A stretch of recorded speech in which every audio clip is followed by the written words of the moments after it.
So market did give us what we were expecting it to give us. We were anticipating for a bullish move, and market did give us this bullish move. So today's video is brought to you by Invest Social. Invest Social is a community where traders of all experience levels come to share market insights, market updates, and also market strategy.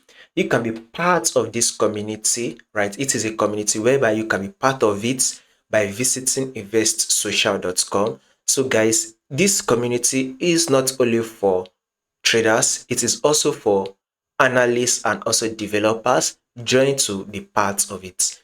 This is the movement we were expecting. I did this prediction right here, which I highlighted. So we expect market to break above a level of 1.35171, right? That was the level we expected GBPUSD to break above, which GBPUSD did break above it. So we can see that our prediction was very much correct. We were very much right, and our prediction was very much correct. So now we have to expect market to still push up further. So my next target will be a level of 1.35500. That should be my target. Let's highlight it on GBPUSD.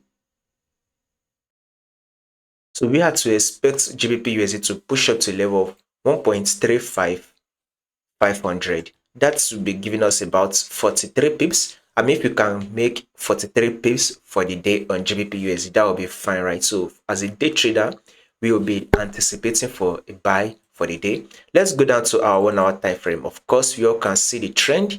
It is clearly an uptrend move. So since it is in an uptrend move, we have to expect it to continue to trend. This is the pullback the market has given us. Our next movement will be a new high. This is one of the reasons why we said that new high should be able to take out this high, and then we should head to a level of 1.35500. Once we hit it, I'll make sure I let you guys know what will happen next. So if you find today's video very helpful, right, you can visit investsocial.com to connect with traders of like-minded people and also share your own thoughts and ideas.